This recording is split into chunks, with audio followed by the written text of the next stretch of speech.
Bonjour chers élèves de 6e année. Aujourd'hui, nous allons parler d'une pandémie que connaît le monde actuellement, le coronavirus. C'est cette maladie qui s'est propagée en provoquant la panique autour de la planète. Des milliers de nouveaux cas et de centaines de personnes décédées sont annoncées chaque jour. De nombreuses villes et des pays entiers sont confinés. Des annulations de vols, des événements internationaux et festivals annuels. En parlant d'une épidémie et une pandémie, est-ce que vous connaissez la différence entre ces deux mots? Je vais vous expliquer plutôt.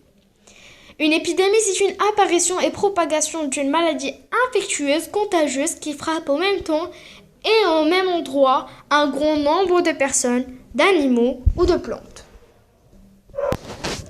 Par contre, une pandémie, c'est une épidémie qui atteint un grand nombre de personnes dans une zone géographique très étendue. Aussi, endémie, épidémie. Vous avez compris, une pandémie, c'est plus grand qu'une épidémie. Après avoir expliqué qu'est-ce qu'un Covid-19 ou un coronavirus, nous allons passer maintenant aux symptômes. La Covid-19 affecte les individus de différentes manières. La plupart des personnes infectées développent une forme légère, un modéré de la maladie et guérissent sans hospitalisation. Les symptômes les plus fréquents, fièvre, toux sèche, fatigue.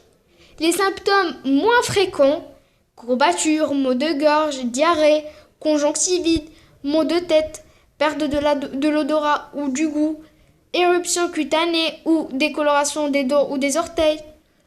Les symptômes les plus graves sont les difficultés à respirer ou essouffler, sensation d'oppression ou de l'air au niveau de la poitrine, perte d'élocution ou de motricité. Si vous présentez des symptômes graves, consultez immédiatement un professionnel de santé avant de vous rendre chez votre médecin ou dans un établissement de santé. Contactez-les déjà par téléphone. Les individus présentant des symptômes légers mais qui ne sont pas ailleurs de bonne santé doivent se soigner chez eux. En moyenne, l'apparition des symptômes chez une personne infectée par le virus prend 5 à 6 jours. Cependant, ce délai peut s'étendre jusqu'à 14 jours. Que faire pour éviter la transmission de ce virus? Je vous ai réservé quelques gestes pour limiter la transmission. Premièrement, se laver les mains le plus souvent possible avec du savon ou d'une solution hydroalcoolique. Deuxièmement, se couvrir la bouche et le nez avec un mouchoir en cas de toux, d'éternuement. Sans mouchoir, utilisez le pli de son coude.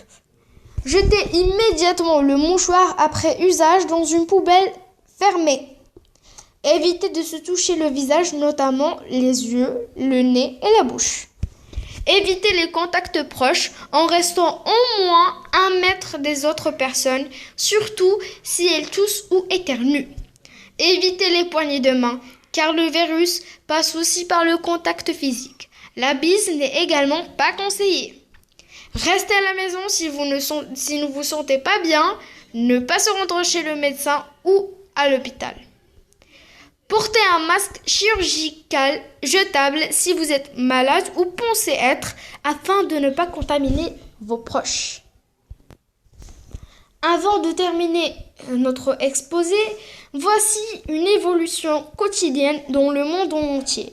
Malheureusement, ça commence à aggraver, mais il ne faut jamais perdre patience et espoir, bien sûr. Et voici l'évolution quotidienne du Maroc. Alhamdoulilah, ça commence à baisser. On espère que ce virus partira bientôt. C'est la fin de notre exposé. Grand merci pour votre attention. Portez-vous bien et à bientôt.